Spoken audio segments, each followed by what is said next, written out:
మాట్లాడితే ఖండిస్తలేరు మీ నేతలు కూడా ఎవరు ఖండించకుండా పోతే సమర్థించాలన్నా సమర్థించాలి కదా. అది ఏందో అడిగి తెలుసుకోండి వాళ్ళనే. సమర్థిస్తలేరు ఖండిస్తలేరు అని అందుకనే వాళ్ళని అడిగి తెలుసుకోండి.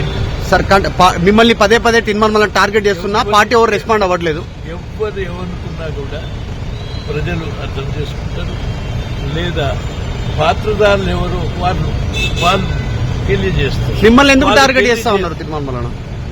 అది దాని అవసరమే లేదు, నాకు పాత్ర లేదు కాబట్టి. కేసీఆర్ సర్వే బాగుంది అంటున్నాడు. మొన్ననే ఏం చెప్పినారు, నిన్న మొన్న మీ దగ్గర నుంచి కొన్ని ప్రాబ్లమ్స్ వస్తాయి కదా. జీసస్ క్రీస్తు ఏం చెప్పినారు, నీది తప్పైతే సమాజాన్ని క్షమించమని కోరు. నీది తప్పు కాకపోతే ఎవరన్నా నీ కొరకు ఎవరైనా తప్పు చేసినా లేకపోతే వ్యతిరేకించినా క్షమించు అనేటువంటి ఆ గుణం కలిగిన వాడే ఈ సమాజానికి న్యాయం చేస్తాడు. అటువంటి ఆలోచన విశాల దృక్పథం కలిగి ఉండి నేను ప్రయాణం క్షమించేస్తారా? మీరు తిన్మర్మలను క్షమిస్తారా? సర్వే కంటే కేసీఆర్ సర్వే బాగుంది అంటున్నారు సార్. ఎవరిని నేను ఖండించేది లేదు, దండించేది లేదు, అనేది లేదు. సర్వే విషయం చెప్పండి సార్. వాళ్ళకు ఉన్నటువంటి అనుమానాలను, అపోహలను, అర్థాలను బట్టి ఏదన్నా అనుకుంటే నేను దాంట్లో పార్ట్ కాదు, నేను పార్టిసిపేట్. రెండు, నన్ను ఎవరన్నా తిట్టినా కూడా నేను పట్టించుకోను, ప్రజలే పట్టు. సర్వే విషయం చెప్పండి. కేసీఆర్ సర్వే బాగుంది అంటున్నారు. లెక్కలే బయటికి రాలేదు, బాగుందని చెప్తున్నాడు. ఎట్లా కూడా వచ్చింది? ఆ విషయాలన్నీ చెప్పడానికి నేను డిబేట్ చేయను. రెండోది, అసలు ఏమి జరుగుతున్నదో మీకేంది, ఇందులో ఎవరి పాత్ర ఉన్నదని మీకు అదేదో ఉంటది కదా మీడియాలో, డిటెక్టివ్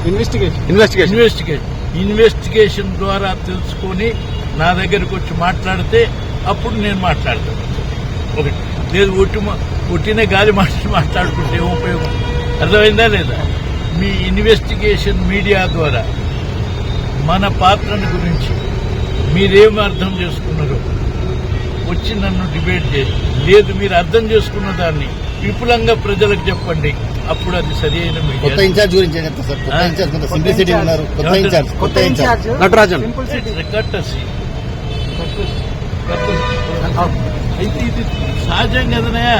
మీ గాంధీ భవన్ నుంచి ఇంకోలు మారుతారు, ఇంకోలు వస్తారు, వస్తాయి. ఇది ఒక రొటీన్ కోర్సు, ప్రత్యేకత. సార్, యాక్టివ్ పాలిటిక్స్ లో ఇంకా ఎంతకాలం ఉంటారు మీరు? దాని గురించి ఏం చెప్తారు? యాక్టివ్ పాలిటిక్స్ లో లేని, ఓకే, యాక్టివ్ పాలిటిక్స్ లో లేని నేను ఏమైనా సరే ఇన్నాళ్ళు నన్ను ప్రేమించిన, గౌరవించిన ప్రజలందరికీ కానీ, మిత్రులందరికీ కానీ, లేక పరిపాలన చేస్తున్నటువంటి వాళ్ళు కానీ, మనందరికీ తెలిసిన వాళ్ళుగా అవసరమైతే వాళ్ళు కోరితే సలహా ఇస్తారు, లేకుంటే లేదు. మీరు ప్రత్యక్ష రాజకీయాలకు దూరం? ఇక ప్రత్యక్ష రాజకీయాలకు దూరం. ఓకే.